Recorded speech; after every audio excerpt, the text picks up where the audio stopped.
SSC CGL 2025 का जो result आया उसमें सिलेक्शन नहीं मिला और मार्क्स काफी ज्यादा थे, 310, 315, 320, 340, 350 के आसपास भी, और सारी वो एलिजिबिलिटी पूरी कर रहे थे, लेकिन वो रा स्कोर थे। और इसका सबसे बड़ा कारण उनका सिलेक्शन नहीं होने का एसएससी ने जो रूल रेगुलेशन अब जो आउट किया है, मतलब कि नया नोटिस आउट किया है कि उसके बेसिस पर आपके जो मार्क्स थे वो दिए जा रहे हैं इस आधार पर।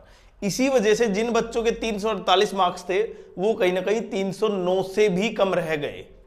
340 मार्क्स थे, 320 मार्क्स थे और बहुत ज्यादा कैंडिडेट थे, और इसी का सबसे बड़ा कारण ये है। और ये क्या नोटिस है, और 2026 कैंडिडेट्स, क्योंकि अब 2026 का जो टीयर 1 होगा एसएससी सीजीएल सीएचएसएल जो भी एग्जाम होंगे, और अभी जो एग्जाम हुए हैं दिल्ली पुलिस कांस्टेबल, उनके लिए भी बहुत इंपॉर्टेंट है क्योंकि उसका रिजल्ट आने वाला है। तो सबसे पहले देखें ये इंपॉर्टेंट क्यों है कि आपको लगा था कि आपके मार्क्स 348 हैं, जीएसओ या इनकम टैक्स इंस्पेक्टर मिल जाएगा, लेकिन जब पता चलता है कि रा स्कोर, इसका मतलब आपका जो फाइनल स्कोर है वो 309 से भी कम रह गया।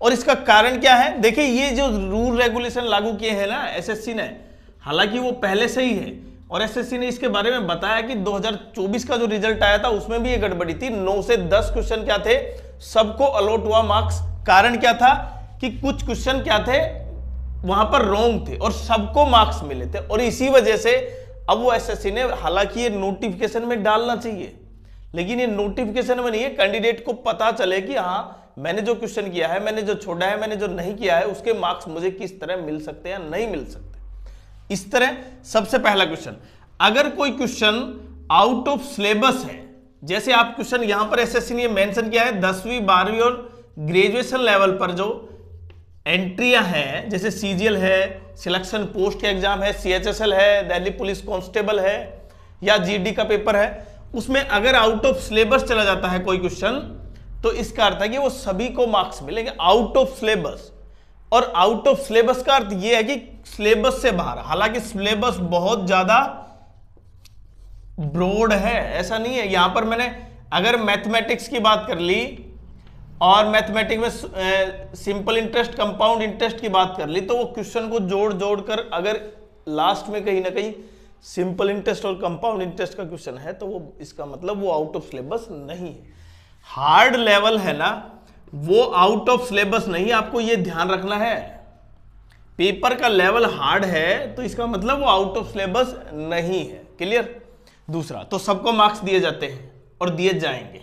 दूसरा, लैंग्वेज ऑफ, जब भी आप किसी भी एग्जाम को देते थे पहले, तो क्या होता था, जो इंग्लिश वर्जन है ना वही क्या माना जाएगा, सही माना जाएगा।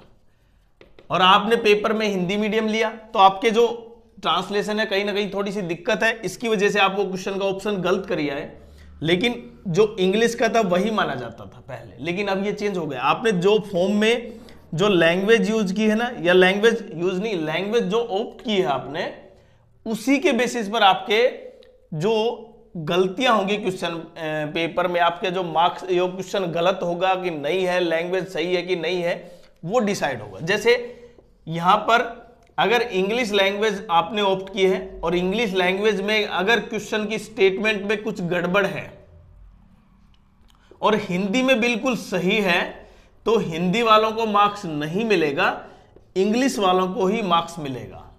और चाहे आपने आधे क्वेश्चन हिंदी में किए हो, आधे इंग्लिश में किए हो, ये कोई फर्क नहीं पड़ेगा। लेकिन अगर आपने पेपर के दौरान, जो फॉर्म के दौरान अगर लैंग्वेज जो ऑप्ट की है उस लैंग्वेज में कोई क्वेश्चन गलत होगा तो आपको मार्क्स मिलेगा।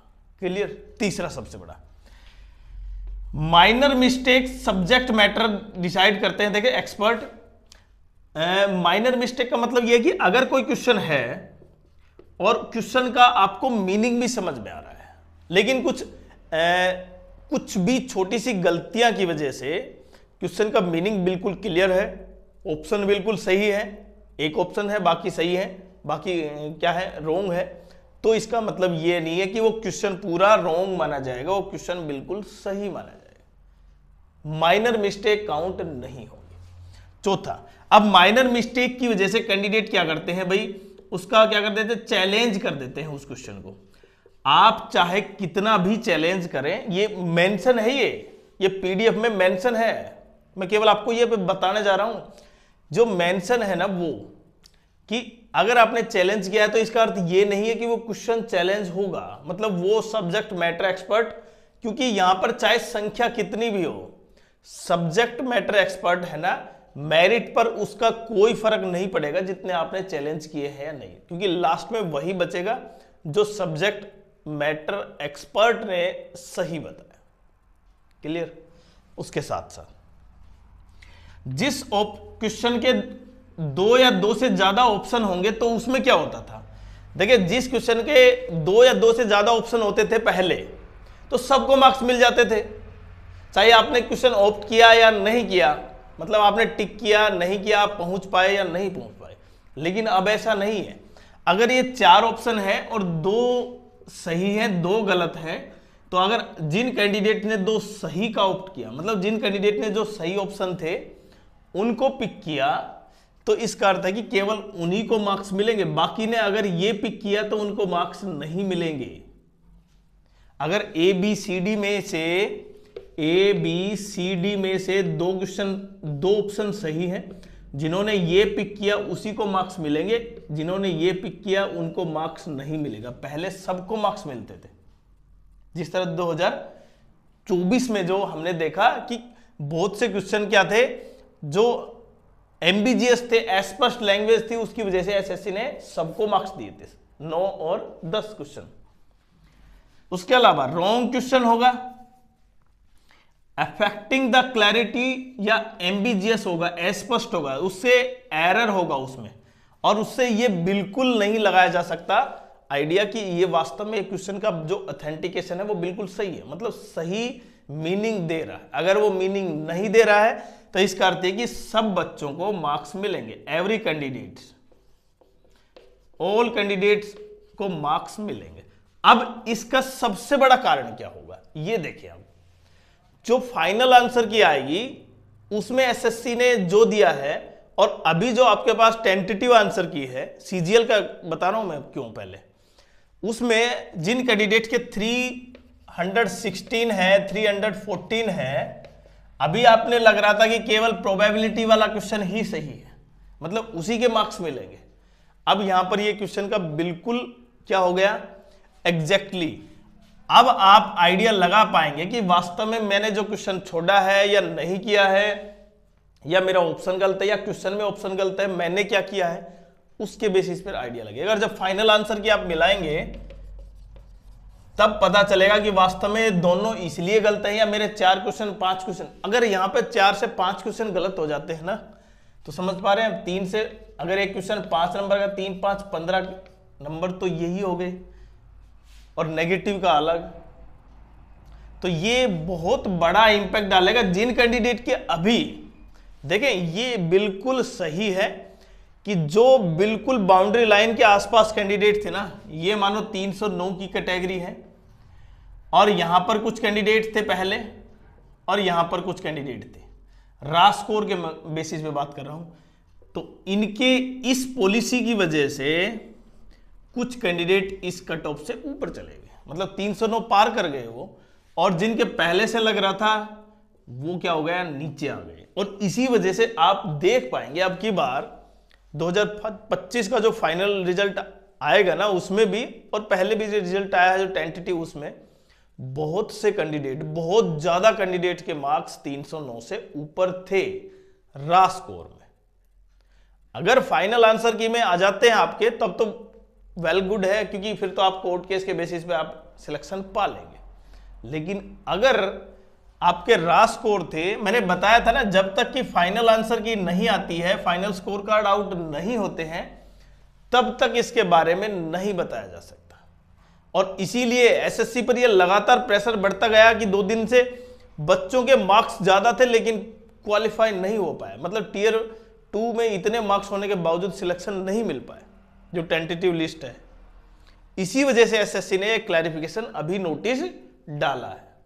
तो जिन कैंडिडेट्स को ये थोड़ा सा भ्रम था, या कहीं ना कहीं लग रहा था कि फाइनल में अब रिजल्ट में कहीं ना कहीं हमें सिलेक्शन मिल जाएगा, वो कैंडिडेट अब कहीं ना कहीं इस चीज से बिल्कुल क्लैरिफाई हो चुका होगा कि वास्तव में इस बेसिस पे हमारे मार्क्स डिक्रीज हुए हैं और डिक्रीज अच्छी खासी मात्रा में हुए हैं। हालांकि उनके लिए चांस होगा, जो सेकंड लिस्ट आएगी उसमें इनमें से जो कैंडिडेट एब्सेंट होंगे, क्योंकि उसकी लास्ट डेट आज ही है। अगर आपने आज, क्योंकि 2 दिन था 8 और 10 तक, 3 दिन थे 8 से 10 तक, अगर आपने अपने आप को लॉगिन करके वहां पर जिस रीजन में आपने किया है उसके लिए ऑथेंटिकेशन, वो आज लास्ट डेट है। अगर नहीं किया है तो बहुत जल्द करें, क्योंकि इस लापरवाही की वजह से आपको जॉब नहीं मिल सकती। हालांकि 99% तो मैं कहूंगा सभी कैंडिडेट ने कर दिया होगा, लेकिन फिर भी 1% ऐसे कैंडिडेट होंगे जो चाहते नहीं है शायद जॉब करना, या फिर वो पोस्ट उनको लेना नहीं चाहते। मतलब मैं 2026 के कैंडिडेट्स के लिए थोड़ा सा इसके बारे में बताऊं।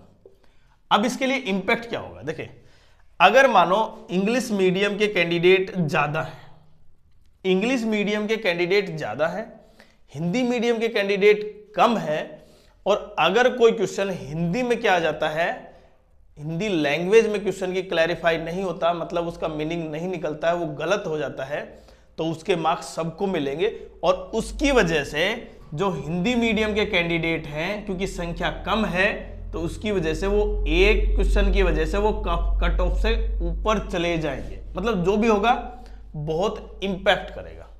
अब सब बच्चों के लिए एक ही रूल रेगुलेशन नहीं है। हालांकि पहले यह था कि इंग्लिश में अगर सही है तो हिंदी वालों को उसका नुकसान था।